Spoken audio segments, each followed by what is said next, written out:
देवों के देव महादेव के चरणों में सर झुका के नमन करती हूँ मैं, नमन का स्वीकार कीजिएगा महादेव।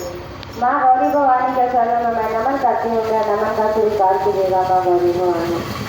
भैया नरेंद्र नाथ देवी नीलम के चरणों में मैं नमन करती हूँ मैं, नमन का स्वीकार कीजिएगा भैया दीदी। शिव चक्र बैठे सभी समाचार प्राणी के चरणों में मैं सर झुका के नमन करती हूँ मैं, नमन का स्वीकार कीजिएगा। भैया हरेंद्र नंदन ने हम लोग के 3 सूत्र दिए हैं। पहला में दया मांगना, दूसरा में चर्चा करना, तीसरा में नमः शिवाय के 108 वर्ष का नाम करना। तो दया किस तरीके से मांगना? दया पहले हम लोग के हाथ धो के प्रेम से आसन लगा के आंख बंद करके हाथ जोड़ के ऐसा मन में विचार लाना है कि हम महादेव से मिल रहे हैं, महादेव से बात कर रहे हैं, महादेव को देख रहे हैं, महादेव के सिवा किसी और को आवाज तक नहीं सुन रहे हैं।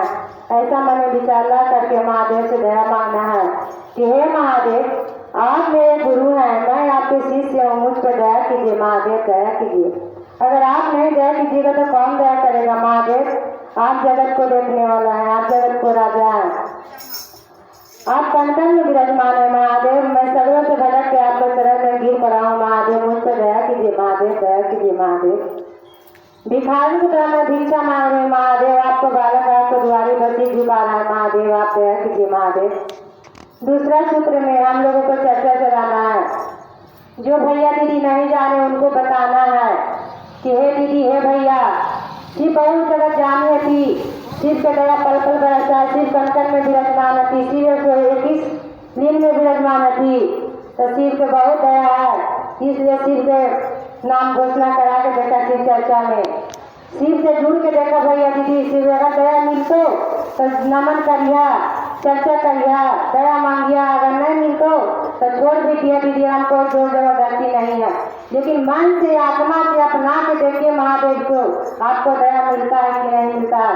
अगर हम अपना आत्मा से अपना लें दीदी तो हम 100% गारंटी कहते हैं कि शिव आपको जरूर होगी और आपको जरूर अपना लेंगे। तीसरा सूत्र में हम लोग का नमन करना है, तो नमन श्वास के द्वारा करना। अगर हम श्वास लेते हैं तो उस टाइम नमा बोलना करना है, टानना है, और अगर छोड़ते हैं तो शिवा।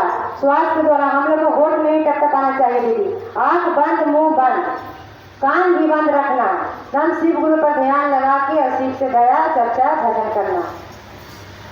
इस तरीका से कोई किस बार प्रणाम करना है। जो व्यक्ति पढ़े लिखे हैं तो ऐसी काउंटिंग कर लेते हैं, जो नहीं पढ़े लिखे हैं माला पे करते हैं, कितना उनके घाट पे भी कर लेते हैं। जो नहीं है, बिल्कुल नहीं, वो कहते हैं हे महादेव, मैं आपको चरणों में नमन कर रही हूँ महादेव, आप काउंटिंग कर लीजिएगा, हमको कुछ नहीं आता महादेव। महादेव तो सब जानते हैं लेकिन उनको लीला अपरंपार है दीदी, इसलिए अपनी शब्दों से अपने वाणी को विराम देती हूँ। फिर सभी सरकार के चरणों में नमन करते हैं, मैं नमन कर सकता।